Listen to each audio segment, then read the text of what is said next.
Welcome to Micro College. My name is Jacob Hunt. I'm the director of Thoreau College, Micro College located in beautiful southwestern Wisconsin. Um, and today on the podcast, we are delighted to have Melanie Lenehan, all the way from Birmingham in the West Midlands in England, to talk about Fircroft College. Thank you for joining us, Mel. Yeah, brilliant. Thanks for having me. Yeah. So before we get started with Fircroft, wanted to mention, we're recording this in the very early days of 2026. Um, Thoreau College here, we are accepting applications for our programs throughout the year, including our spring, summer, and fall programs. If you're interested, please check us out on the internet, thoreaucollege.org. Um, yeah, we're really delighted to have Mel here with us today. Got to meet her this past summer at an amazing gathering in Denmark at the International People's College, a Folkemøde, which brought people from all over the world doing interesting work with education, especially with young adults and adults all over the world. And yeah, so she is the principal and CEO of Fircroft College and has been in this role since 2016. Previous to this role, Melanie had been a teacher in further education, higher education, and adult education. She has also worked in various leadership roles in a national adult education charity. She was a patron of the Centenary Commission on Adult Education in 2019. Melanie is passionate about adult education and has led work on education for sustainable development and social justice for many years, and is currently studying for a doctorate in education with a focus on adult educators' agency in climate and social justice action. She's an honorary fellow of the University of Nottingham and is chair of the college's West Midlands Sustainable Futures Partnership.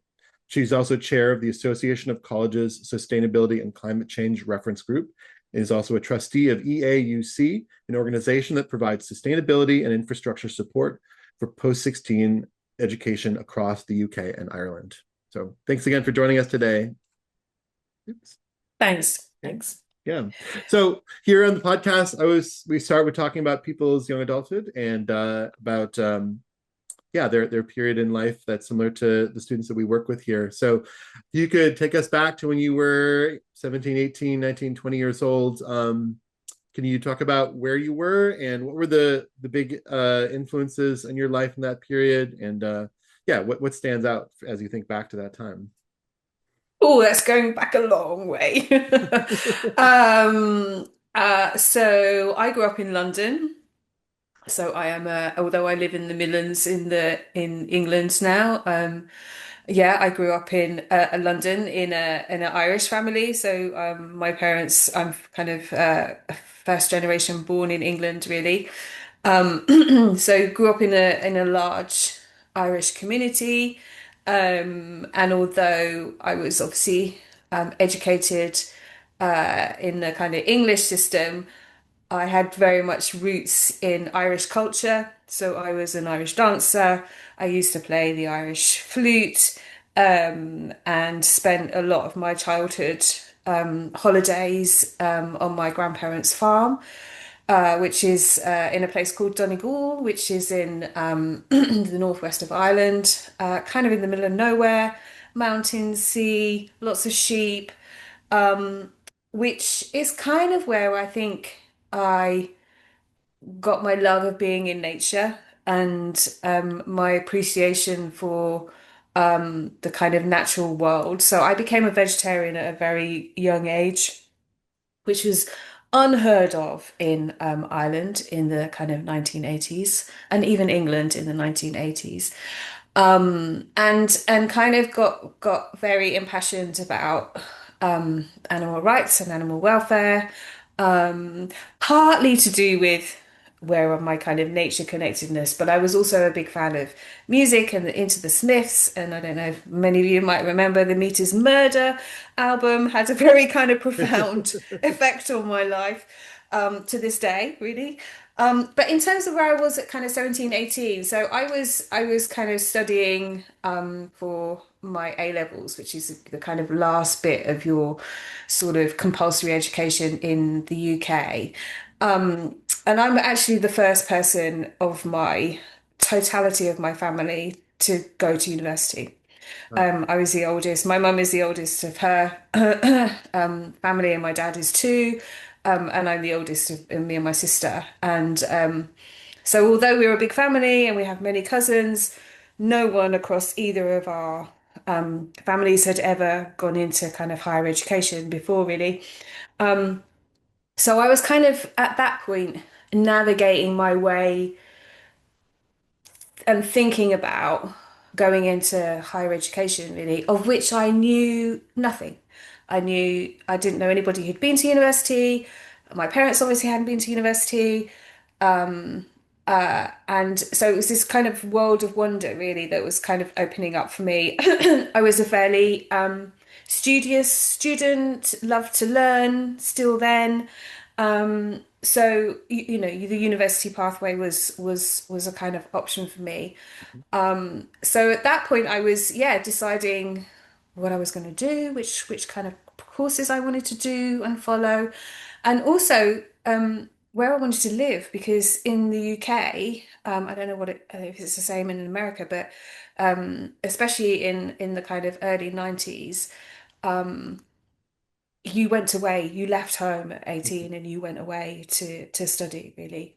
That's kind of declining a little bit now because of cost of living and the expense and etc. etc.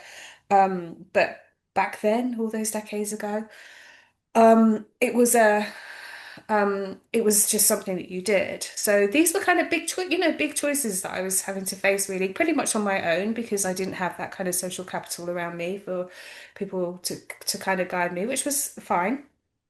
Um, so yeah, making big choices, ended up leaving London, coming up to live in the Midlands in a city called Nottingham, where I still live now.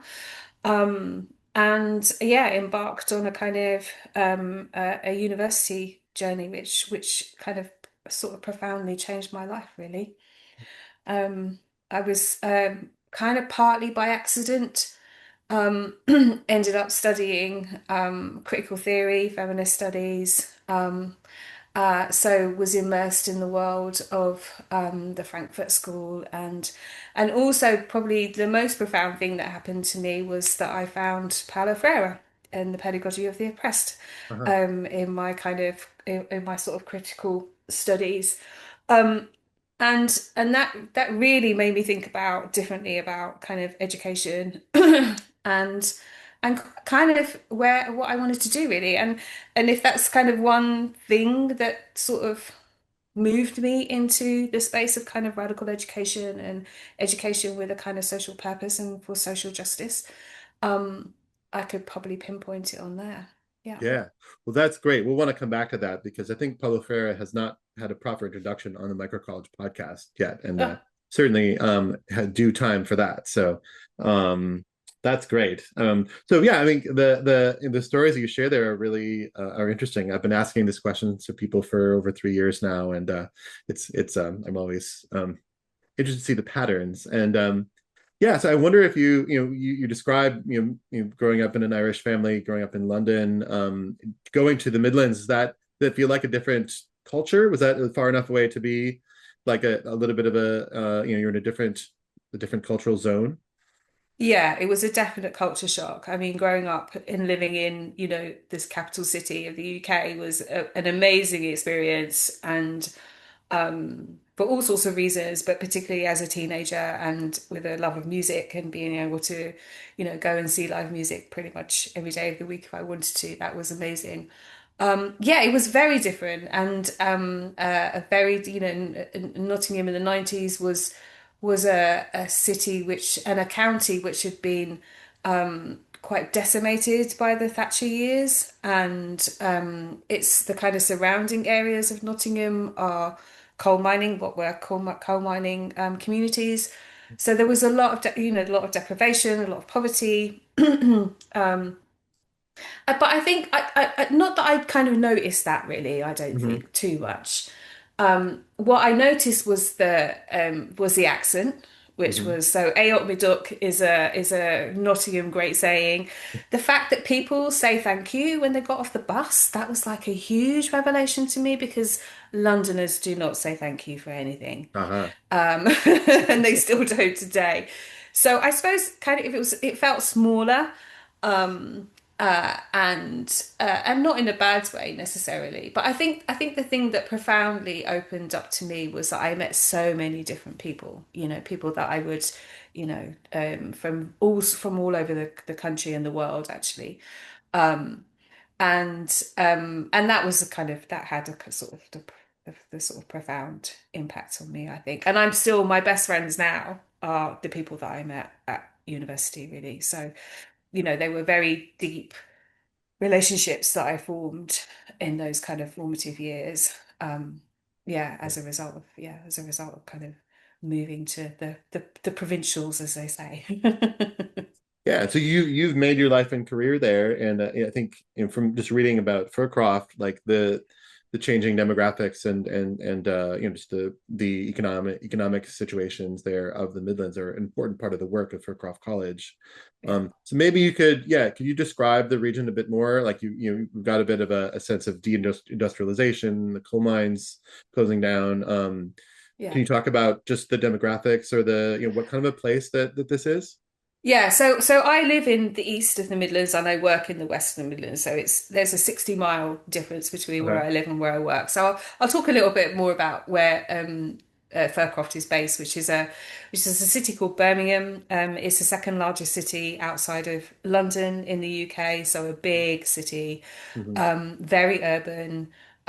It's the youngest city in Europe, one of the most diverse cities as well in Europe, so high levels of kind of migration, and an amazingly kind of vibrant mixture of people from all over the world, really. But yeah, but the West Midlands wasn't necessarily a coal mining, but it was a region very deeply rooted in manufacturing Hmm. and particularly car manufacturing. Um, and obviously, with all the same kind of changes that were going on in Nottingham, affected the Birmingham and the West Midlands as well. And Fircroft College was established by somebody called George Cadbury Jr., who so those of you that like your chocolate may have heard of Cadbury chocolate. So he is of that kind of dynasty, basically. So he, at the time of and until the kind of, I don't know, maybe, um, yeah, I don't know when the factories kind of moved, but anyway, the lot of the chocolate factories were based in the centre of Birmingham, basically. So working class people living in very kind of destitution, really, crowded post First World War, post Second World War, bombed spaces, all of that kind of stuff, really. So his vision, which was kind of aligned to some of the kind of other UK philanthropists at the time, was to create a kind of a bit of a utopia within that sort of space. So he set up, um, This is the very beginning of the 20th century, right? This is the yeah, yeah, yeah, yeah. So 1909, right? yeah, yeah. So the college was established in 1909, but pre to that, so Yeah. from the kind of 1890s, 1880s, 1890s kind of onwards, he was developing a village called Bourneville, which is it's a very famous village. It's beautiful, beautiful houses, lots of green spaces, lots of kind of communal facilities for people to kind of either worship or to kind of come together as communities, community gardens, no pubs though. So George Cadbury was a Quaker, so there was no drinking. Just So chocolate. I just chocolate, yeah, Yeah. just chocolate. And then he moved the factory out of Birmingham's city centre into Bourneville as well, so people could walk to work. They could, and he had a real philosophy around improving the lives of your workers and improving, the health of your workers, really, which fundamentally was about them being better workers, right, and about being giving him more of their labour. But it was also a kind of very Quaker held, wanting to create a better world and a better kind of society, basically. So our college is basically his old family house. Uh, So yeah, so he was born like 200, 300 meters down the road from us in another very beautiful building, which is called Woodbrook. which later, well, before Fircroft was established, actually became one of the first Quaker colleges in the world. And then he built the estate that we are based on in 1902. And that's where he kind of raised his family. And so the college was established in 1909 as part of this kind of philosophy of wanting to provide an education for his workers, really, and that's where the kind of Danish folk high school links come in. But we can come back to that. But it was about, and then so he so when the college was first opened, it was in another one of his buildings that happened to be on the Bourneville estate. And then at his death in 1958, he bequeathed the family house and estate to the college. So that's when we moved in there. So we've been in the same building now since 1958, and obviously extended and grown it and developed it. And all that kind of stuff, yeah. So it was, yeah. So it's a region that's kind of still, there's a lot of unemployment, a lot of underemployment, a lot of underskills. Um, uh, so yeah, it's still a region, as most regions in England are outside of London, that kind of has its kind of industrial challenges, really, trying to find its new kind of specialisms and niches. But yeah, a big city, a very diverse city, and a very young city. Yeah, I think it's this is the heartland, the cradle of the Industrial Revolution, right? This is Yeah, in a yeah, way, yeah, the yeah. cutting edge of of modernity, way back into the 1700s, and all the industrialization during the 1800s and in the 20th century, and then yeah, the phenomenon of global migration and economic change since then. So it's very interesting to context in which to be doing the adult education work that you're doing. Um, Yeah, and he was very he kind of he left a vast estate, obviously, and but because of the way that he instructed that estate to be used, um it has to be used for educational purposes, basically. So, you could, for those of you that want to have a look at it, we've got lots of pictures on our website. It's beautiful arts and crafts building. We're set in 6 acres of land in the middle of Birmingham City. Like, you literally come off the main road that runs through the whole of Birmingham, um, and you turn down the drive, and you're in a different world completely. Um, and that legacy, those like pieces of kind of not legislation, but diktats that he made as part of his legacy still exist today. I often have visitors who say, "Oh, this would be an amazing wedding venue," and it would really be an amazing wedding venue. But it can never be used for that purpose, uh-huh. because George had the foresight to think about, protecting. He was not just about thinking about the health and well-being and education of the working class people of whom, he created his wealth from. Um, but it was also that kind of long-term thinking, that cathedral thinking Mhm. that is so missing from our kind of, short-termism thinking that we dominates all our world today, really. Yeah. So yeah, a real visionary and a real pioneer. Yeah, that there's some interesting historic threads. I think the microcollege movement, the organizations that I've been talking to, many of them, important strand of them, the older ones, have roots in this same era, the beginning of the 20th century. And often enough, there is some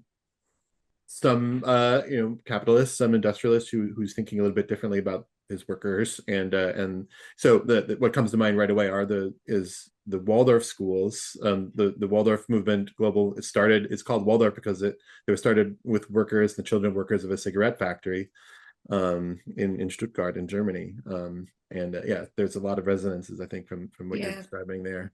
Yeah. um, And he was like, so if I tell you the story of how we're linked to the kind of folk high school movement. yeah.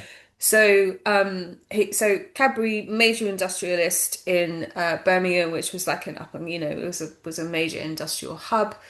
At that time was starting to be created universities. So this was about the time that the University of Birmingham was being established. There's now 6 universities in Birmingham City. Mhm. And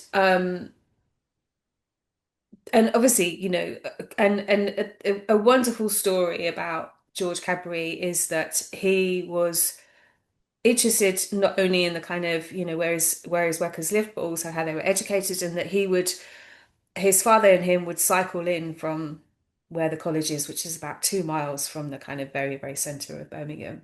And on a Sunday morning, they would cycle in and they would run literacy classes for their Mhm. workers. Um, but George was obviously really interested in agriculture, being a chocolate producer. And so he came to find out about the way that agriculture had drastically been reorganized and changed in Denmark following the loss of territory and all those kind of things that were going on. And so he originally went to visit Denmark in order to find out about how they were organizing this kind of cooperative model, much more cooperative model of kind of agricultural production. And of course, that's where he came across the folk high schools, because that's what folk high schools were set up to educate and bring agricultural workers together to find solutions for these kind of societal problems. Mhm. And so that was the inspiration. It was a trip in 1902 with him and a person called Tom Bryan, who would become the first principal of Fircroft. And that's where they discovered this idea of the folk high school, this residential model of education that was particularly for the folk, or what we would call working class people. Mhm. So that's why and how Fircroft College became established, and I think necessarily as an antidote to the kind of university developments that were going on. He wanted a university for the working classes, basically, somewhere Yeah. that people could go and learn. And so when it was first set up, you would come and you would learn for a year, no qualifications, which didn't really exist at that time other than degrees, or your school kind of awards. Mhm. But it was you were there to kind of and it was a wide range of curriculum. So there was lots of humanities, economics, politics, English, all those kind of things. But there's a very famous statement where he says, but you don't go back into your community to leave it. You don't come to Fircroft to then leave your community, become middle class and do that. You come back to Yeah. serve your community and to Yeah. make your Brain community drain, better. right? Yeah. Exactly, Mm. exactly. So it was a deliberate antidote to that kind of, you go to, like, look, and I'm a kind of living embodiment of it, working class Irish kind of immigrant child who then went to university and then, now doing what I do now. But he deliberately wanted that idea that people will go back into their communities and make their kind of communities better through the education and the learning that they'd had and experienced. But only open to men at that point. And for the first few years, there was, it was a very small college. There was kind of 12 to 15 participants um, on a kind of annual basis. But even then, back then, actually, there were always international students. So we've had many, because of the links that were made with the folk high school movement, many Danes, many students from the other Nordic countries, and then that kind of, as it grew over time through the kind of links with the trade union movement as well, who would kind of sponsor people to come and um, uh, learn for a year at Fircroft. Because that would then enable you to go on to university and to get a university degree as a working class person. Um, but even then, it was, there was this philosophy that it was about kind of making society a better place, basically. Yeah. Yeah. Before we leave the origin story there, the other striking thing is the connection with Quakerism and the Yeah, which is, as Quakers have had a huge impact in the history of the United States, and also in education here. Quaker colleges and forms, consensus decision making are things that are part of everyday life, and some of the organizations I've been a part of. yeah. But very much a minority religion, group in the United But we're Kingdom, not and he. But the interesting thing that he did though was to set Fircroft up as a non-religious organisation. So we're okay, not a Quaker college. We never have been a Quaker college. even from its roots. As I said, he set up his where he was born as a Hmm. so he set up two colleges right beside each other. One which is the Quaker College Huh. until relatively recently called Woodbrook, and then he set up Fircroft as a kind of non-religious. So in order to kind of remove any sort of barriers that might think. But obviously that philosophy was really inherent in terms of his thinking about what he wanted to do about education and investing his time and kind of place in education. And also, I think what appealed to him, particularly with the folk high schools, as a kind of residential model, was that sense of community, collaboration, working together, learning together, living together, which is, of course, are fundamental kind of Quaker principles, really, even though they're not kind of badged in that way. Yeah. Yeah, so although not we've never been badged as a Quaker college, those philosophies that he deeply held obviously still influence us today, really. Yeah. Yeah. So that let's bring it up to today. I mean, maybe uh it'd be helpful, I think, for our American and international audience, maybe even to stay some things that may be really basic for a person in the UK. But could you describe the typical like educational progression for a person, and what is person here is at college in the context of England? Like, what do they understand to be a college, and how does that compare to what Fircroft actually is? Yeah, so yeah, they're two quite different things, really. Um, so colleges, so we would say that there are kind of different routes, really, which are fundamentally grounded in the class system of England. So the route of a kind of a school, you would progress through your kind of school education up to the age of 18. And at that point, there are kind of two choices, really. If you're academically successful for whatever reason, you would go through, or you would normally go through the kind of academic route to university, getting a degree into kind of the vocations at that point. If you were not academically successful, then you would go down the kind of vocational route. And so that's where colleges kind of come in. So a lot of the colleges in England come out of a history of the kind of settlement movement, which was industries who set up their own kind of educational bodies to kind of train. So, in manufacturing, or it might be engineering, or it might be whatever, boot making, lace making, whatever. Um, so you have those kind of two sort of roots, which are, as I say, grounded in Trade very schools. trade schools. Yeah, Yeah. absolutely. And that's kind of still what happens today. So at 18, you will leave your school, or at 16 actually. So 16, when you finish what's called your GCSEs, take a set of exams. You can then go into the vocational route or the academic route, which then leads you to university pathways, or you go into a more vocational route. So the college system, which we call further education, which is kind of post 16. So that's where we train our mechanics, our hairdressers, our construction builders, our wherever. So that's the kind of route that you would kind of go to in that sense. We're quite different to that. So we are the starting age of our students is 19. Hmm. And we don't have that many 19-year-olds students who are coming directly out of kind of school. So we are a college in the sense that we're funded in the same way that that sector is. We're part of the kind of sector. But we very much sit in the kind of adult space, which is the kind of post-19 space, really. And again, um, in for Faircraft, we're not a kind of vocational specialist per se, although we do some um, more qualifications which can move you into different areas of specialism. But what George wanted to set up really was a college that supported social justice. So it was very much about working class people. And and although when he set it up, that was for his workers, most of the people that come to Fircroft are not working. and are quite far away from the kind of workplace really for a vast array of reasons. Many of our students are in recovery.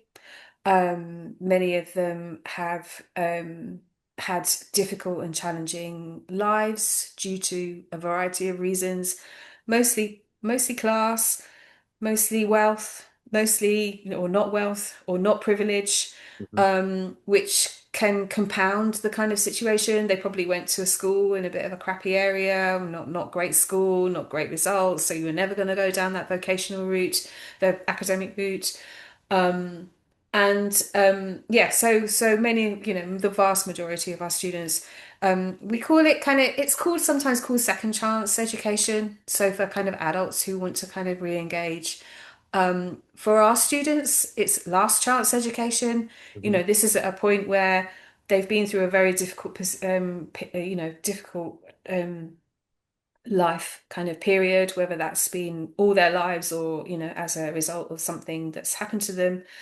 Um, and this is the point of, they'll usually come to us at the point where it's a point of no return, really. It's either move into a different space and a different world, which you need, you need to sometimes need educational support, or that's the space that you're going to live in for the rest of your days, basically. So it's a real point. We are situated at a real point of transition for most of the students that come our way, and for many of them, most of the colleges that are in the kind of further education sector will run adult education courses. So they'll run kind of literacy and numeracy classes and English as second language classes. But most of our students would last 2 minutes in these huge organizations with Uh-huh. loads of people around them, loads of young people around them, really busy and frenetic. And, you're on a bit of a treadmill of you're a number and a bum on a seat and you've got to get through and all that kind of stuff. And we're quite different to that, really. Yeah. Yeah. So let's bring us into that. So you've described the place, these beautiful old buildings, 6 acres of land in the middle of the city.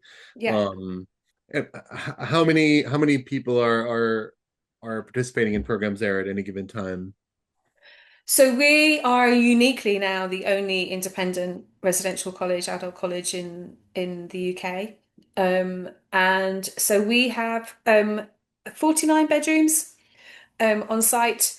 So and we're usually full at any one time. And then we will have some day students coming in. So between kind of 50 to 60, 70 people on site at any one time. Uh-huh. Um, yeah, although that can be smaller as well if we've got kind of, because we have programs which are so you can come and study with us and live with us for to undertake what we call an access to HE program. So that's for adults who haven't done the kind of academic route but want to go to university but don't have the qualifications. Uh-huh. So in the UK, you can do a program which is kind of 9, 10 months, uh, over 9 or 10 months, and that gives you the qualification then to be able to go and to go into university. So we have so it really based on that year-long program, very similar to the kind of year-long program that Cadbury established way back when. But then we go at the other end of the spectrum, we run short courses, so you can come with us and stay with us for 48 hours. Mhm. So you come on a Monday, you finish on a Wednesday. So we have a cohorts that start on a Monday, they finish on a Wednesday. Another cohort comes in on a Wednesday, they finish on a Friday, and then another cohort comes on a Friday and they finish on a Sunday.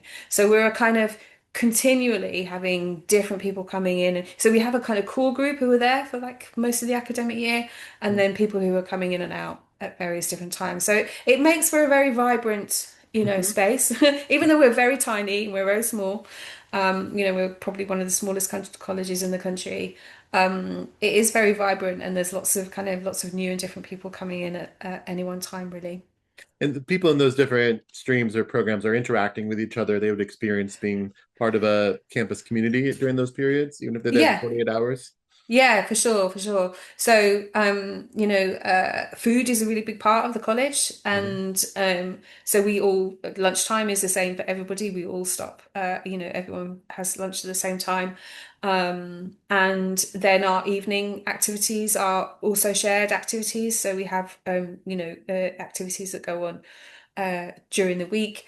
So those activities will also happen, and people just get to know, they get to know each other. One of the things that's amazing is that happens is that for that person who's coming to us at the first time, who maybe hasn't set foot in a school or a college or an educational organization for decades and decades, who's usually coming through, out of a challenging and difficult period in their lives.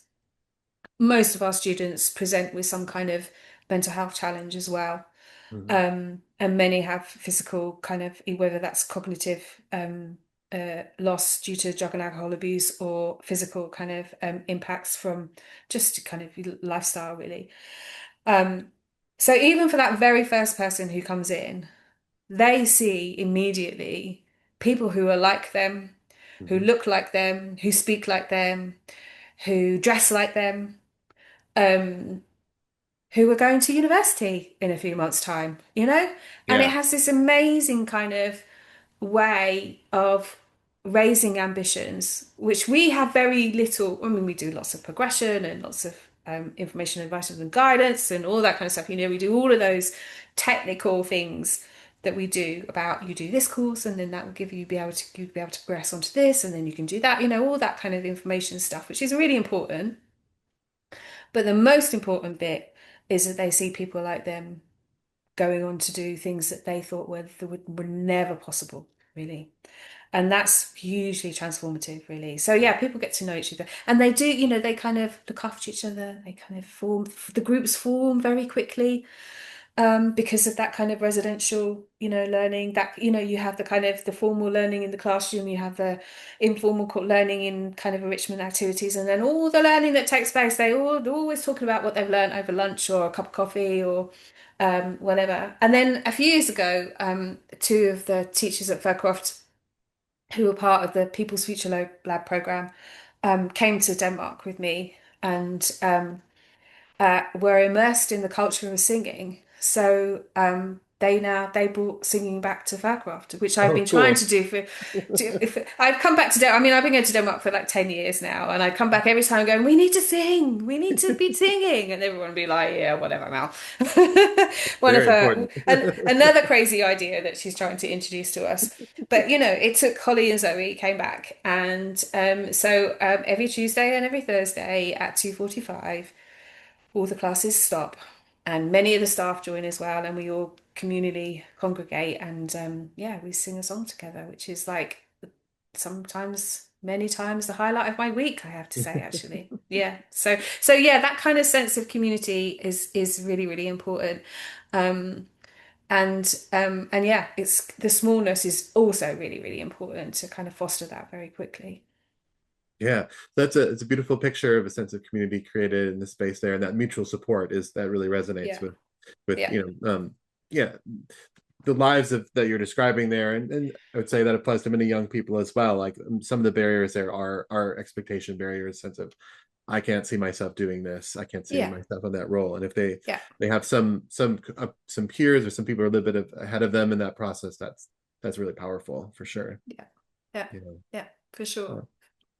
So in terms of some of the formal content, in courses there, sounds like some of what's happening is preparing people to enter, mainstream education, maybe university, and so there's some catching up on various academic areas, maybe. But what are some of the other like classes that you might see Yeah. at Fircroft College? Yeah, yeah, yeah. So we have, I'd say, so our Access to HE program, we offer two pathways. So one is a humanities pathway, which is very much linked to our kind of roots and what the college was doing way back in 1909. And we also have a health pathway. So for many of our students, go into vocations such as health and social care. So it's a real dominant kind of narrative of many of the students coming to Faircroft who are coming out of maybe years of kind of abuse that they want to give back. So they were inspired to change, and they were supported by people who enabled them to change through various, community and rehabilitation kind of services. And for many of them, they want to go back and do the same thing, really, and they want to be able to help people who are like them, but maybe a little bit further back down the pathway. So health is a really important curriculum area for us for that. So we do a lot of the kind of what I would sort of say technical skills, just like you said, like literacy skills, math skills, digital skills is a big issue and challenge. And then some specific kind of vocational pathways, mainly in health, some in digital. We do some kind of some teacher development work as well. Um, and and we do work with new communities as well. So we have a program for people who may have been trafficked and victims of kind of modern slavery, etc. Um, so there are kind of, so those people, those students would maybe come to us for a term, and they would come for a few days every week, but they would come over kind of 10 weeks. And then we have a big program that kind of sits alongside of that, which is personal and social development. So that's about people really thinking about, learning about the kind of, the dealing with their own challenges, basically. So how to deal with kind of mental health challenges, learning a bit about mental, because learning a bit about what you kind of are challenged with is enormously powerful in terms of learning strategies to kind of deal with that, really, particularly in terms of mental health. So personal and social development are kind of really key. That might be confidence building. It might be very specific around understanding about learning about how to cope with stress. Um, and we also do some kind of practical work. So we do some creative, courses, usually using lots of the stuff that's in our grounds and our kind of sustainability piece. And then we have a whole program which is around sustainability and learning and understanding about how to move to a sustainable world, really. Some of those are around green skills, but we also try to kind of make sure that that's in every program. So even if you come for a 48 hours course, which is on, I don't know, some aspect of numeracy, you'll be out measuring trees, or you'll be Uh, doing something which is kind of in the grounds and doing that kind of stuff, really. Um, and some kind of some of the short courses might be around specific topics. So we might do some work around anti-racism or the history of immigration or politics or whatever. So quite a very kind of wide-ranging sort of curriculum offer, really, of which some of which we have control over, some of which we don't, in the sense of we're funded to do certain things. yeah. So yeah, just to emphasize, this is a state supported. State This supported. is free for most of the participants to take Yeah, part in. yeah, It's really yeah, yeah, powerful. yeah, Yeah. yeah. And that's a continual challenge with us, because obviously we're more expensive. And as uh times get tough, the easy low-hanging fruit to cut is always, well, you could just go, why do they need to do that? They need to go down, they can just go down the road and go to the local college and do that, and it costs us, a fifth of the cost that it might cost to go to the residency. So part of the challenge, and I think, a really core part of my job as principal is to really articulate why and how residential early education is really, really important for the students that we work with, really. And why it would never work. It would never work if they were going to be sent down to the college down the road to do an hour every week in a Mhm. community centre or something like that. Yeah, that's a big project, and yeah, it takes a special skill set to do that Yeah, translation. yeah, Yeah. for sure, for sure. And And as different kind of, as different politicians come into power, or different you have to speak to their priorities, right? So, you have to kind of formulate the arguments and navigate through the system to demonstrate how using the language that they're using, all the kind of things at the moment. One of the big thing at the moment in the UK is what's called the economically inactive. So these are adults who are not engaged, who are not working. And that can be for all sorts of reasons. So some of those are students, for example, but for many people, and this is a kind of phenomenon that's kind of grown exponentially since COVID, where people just left the workplace either through choice and saying, I don't need to do this anymore. But for many of them, it's about, chronic health conditions. So that might be mental health conditions, it might be physical chronic health conditions where they just simply cannot feel that they cannot work really. Um, so that's, and a lot of our students are economic inactive. So I've got a big Yeah. research project this year to demonstrate how residential adult education supports the progression of economically inactive students. So, it's about, we have to find those ways of it's a very different world to Denmark where, this is a kind of cultural, Yeah. celebrated, loved cultural institution. It always amazes me that the folk high schools are funded through the Department of Culture. Even there, though, I mean, as we spoke here on the podcast last week with Mette Hoyland, and what she said is that, it probably would not, if it had to get started today, they probably wouldn't Oh, of get course state not. funding now, right? It's Yeah, only yeah, yeah, the yeah, yeah, yeah. tradition in this sort of a, yeah, it's difficult to stop something that has been happening for 150 years, but Absolutely. And has so much of the population has yeah, experienced it and kind of, been changed by it really. So it is of course it's difficult. Um, but there are 70 of them. yeah, So, yeah, in a country in a of small what, country, 6 yeah, million people. Yeah, yeah, yeah, exactly. Exactly. So, one lone institution in a country of 70 million people with, yeah, very difficult, challenging economic situations is, that's a perpetual kind of, but, I always say, well, we've been around for a really long time, right? yeah, Navigated a lot of different changes, two world wars, uh, very different political kind of spectrums being, in charge of education in the country, and we're still here. yeah, So, it's a kind of that's the work really. yeah.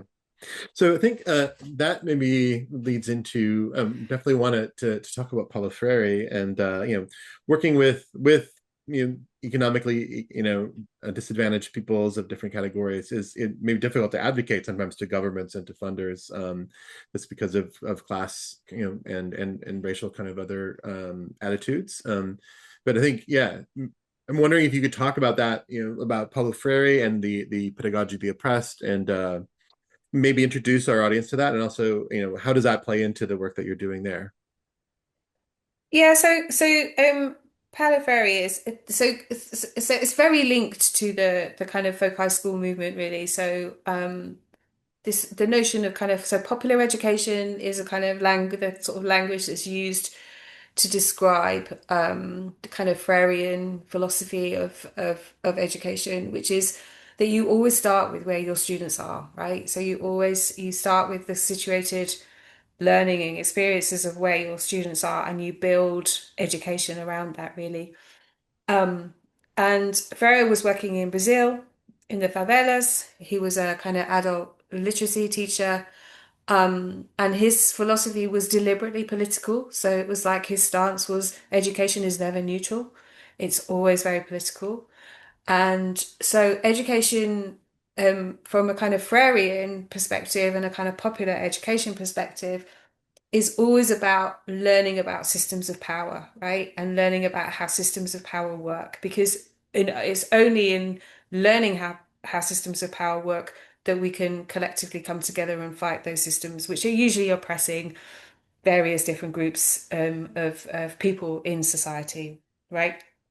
So so that's the kind of philosophy. So Freire would be teaching. I don't know, he might be teaching the letter B, right, out of the, and he didn't do this, but this is my kind of filtering down of, so he might be teaching something to do with the letters of the alphabet, and he might be teaching about B. So he would start from the point of like, well, let's look at what physical objects begin with the letter B. So someone might say bricks. Okay, well, bricks is an interesting one. Let's have a little conversation about bricks. Where do we see bricks? Oh, they're down there. The rich people up there, they live in the houses that are built with bricks. Oh, interesting. So you don't live in houses that are bricks? No, no, no. We live in houses that are built in with cardboard and metals. And why is that? And so you open up this Mhm. kind of, this kind of critical education, which is really, really important. And that's a real philosophy that we kind of adopt today. Most of the students that come to Fircroft um, will blame themselves for the situations that they have been and are in. Um, Yet when you start to talk about, okay, well, where were you born? Where do your family come from? Mhm. What kind of school did you go to? What kind of, what did that mean for the kind of academic results you got to? What did that mean for the pathways that you were then moved into in terms of the community that you lived in, the kind of aspirations that community had, the kind of, the social capital that you were brought into? Um, and what ultimately then did that mean for the kind of choices that you made in your life, really? And linking those two things together in terms of those choices that they have made, many of which were problematic, to systems of power and where power lies and how power works are hugely transformative because once you lose that or you begin to understand why you might have made certain choices in your life, Yeah. then it frees you ultimately to make different choices and better choices for who you want to be ultimately and who you can be. And that kind of self-actualization of, what is the kind of human being that what's my potential? And whereas, my potential might be seen as very, very minimal when you come to Faircroft, where your potential might lie by the time you leave is hopefully quite transformed Yeah. by that kind of learning. So although we don't, Farah didn't have any influence particularly on Fircroft in terms of its kind of being established, but it certainly has that kind of pedagogical foundations really that we still kind of think about today. And there's a word I'm going to look it up because I never remember it properly. So in 1919, there was a big uh,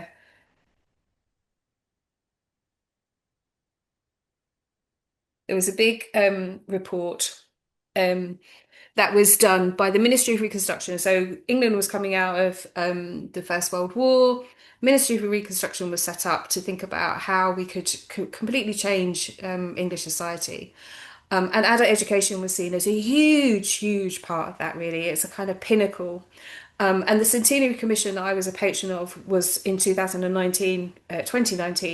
We reinvigorated that and re-looked at the potential and opportunities for adult education in England. And in the original 1919 report, there's a page about of which Fircroft kind of submitted and it talked to it talked about adult education and the philosophy of Fircroft as working against sophisms, right? Have you ever heard of the word sophisms? Yeah, I'm sure maybe you have. You should define it in this context. Yeah. Well, it was a word that I hadn't read until I went back and did my history. But it's a sophism is a clever but fallacious argument, often using deceptive reasoning or trickery to persuade, prioritize, or winning over the truth. Now, if ever a word needs to come back into our dialect nowadays, so it is that kind of that hegemonic kind of counter sort of critical thinking. Basically, we Yeah. have to absolutely have those skills of critical thinking. So way back in 1919, and in the start of Faircroft, it's that development of critical thinking is key. Subject doesn't really matter, I don't think. Mhm. You can create those skills and those kind of things. So things like, we have politics cafes and debates and all that kind of stuff, which sit outside of the classroom that all students kind of can contribute to. Those are really important in kind of developing those skills, really. Yeah. And they're critical skills that all our students kind of need.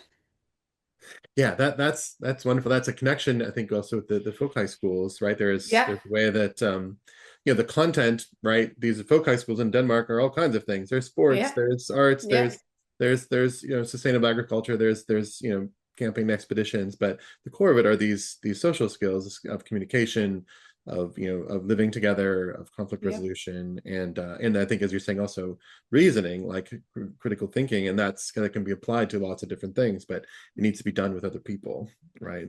Absolutely, absolutely. And even when you look at the kind of international movements, really, and those kind of, those schools and colleges across the globe that recognize, either were inspired by the folk high schools deliberately because their founders went to Denmark and Mhm.